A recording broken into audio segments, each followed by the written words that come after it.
Ada peribahasa, racun mematikan adalah pujian.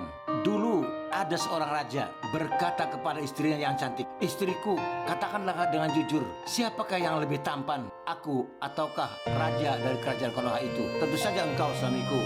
Engkau jauh lebih tampan, lebih gagah dibandingkan dengan raja dari kerajaan Konoha itu," jawab istrinya dengan penuh lemah lembut. Raja senang sekali mendapatkan jawaban itu, tetapi ia masih ragu, sebab raja dari kerajaan Konoha itu sudah tersohor ketampanannya. Keesokan harinya, raja itu kedatangan tamu yang menginginkan bantuan raja. Setelah pembicaraan selesai, raja tersebut mengajukan pertanyaan kepada tamunya. "Menurut pendapat Anda, siapakah yang lebih tampan antara aku dan raja dari kerajaan Konoha itu?" tanya raja. "Oh, tentu saja paduka raja yang lebih tampan. Mana bisa dia dibandingkan dengan paduka raja?" jawab tamu itu tegas. Raja itu merasa senang sekali meskipun dia masih sedikit ragu. Tetapi ketika para bawahannya mengatakan ia lebih tampan daripada raja dari kerajaan Konoha itu, maka hilanglah keraguannya.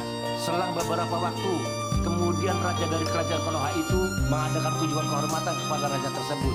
Dan dalam acara jamuan makan di istana, raja menggunakan kesempatan untuk memeriksa dengan teliti.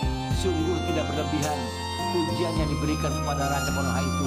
Dia memang tampan sekali, parasnya elok, dan tubuhnya kekar, pikir raja dengan penuh kagum. Lama ia merenung, mengapa istri, tamunya, dan para bawahannya mengatakan bahwa ia lebih tampan daripada raja Konoha itu. Akhirnya dia menemukan jawabannya. "Istriku tentu saja mengatakan aku yang lebih tampan sebab dia mencintaiku. Tamu itu mengatakan aku lebih tampan sebab dia membutuhkan pertolonganku. Sedangkan bawahanku tentu saja mengatakan aku lebih tampan sebab mereka takut kepadaku." Demikian pikirnya. Raja itu mendapat pengetahuan yang sangat berharga. Semakin tinggi kedudukan seseorang, semakin sedikit orang yang berani mengungkap kekurangannya. Dari pengalaman tersebut, raja mendapatkan pelajaran dan berkesimpulan, "Aku raja yang berkuasa, baik atas para pejabat maupun rakyat. Dapatlah dimengerti, jika tak ada seorang pun yang berani mengatakan hal-hal yang buruk yang sebenarnya terjadi pada diriku, ini amat berbahaya bagi diriku sebagai raja." Keesokan harinya, raja memerintahkan bawahannya membuat pengumuman. Barang siapa yang dapat mengemukakan kelemahan-kelemahan dan keburukan raja beserta para pejabat dan pegawai kerajaan secara lisan maupun tulisan akan diberi hadiah. Selang beberapa hari, banyak keterangan yang diperoleh yang mengemukakan keburukan yang dimaksudkan oleh raja. Raja menyadari betapa banyak kelemahan dan keburukan yang dimiliki, terutama kelemahan dan keburukan para pejabat kerajaan.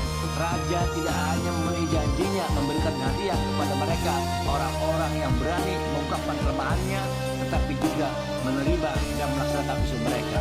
Lama-kelamaan, orang yang mengkritik kekurangan raja dan para bawahannya makin sedikit, sampai akhirnya tidak ada lagi seorang pun yang mencela, karena memang tak ada lagi yang dapat dijadikan alasan untuk mencela. Maka waspadalah, pujian yang berlebihan itu hakikatnya membahayakan kita.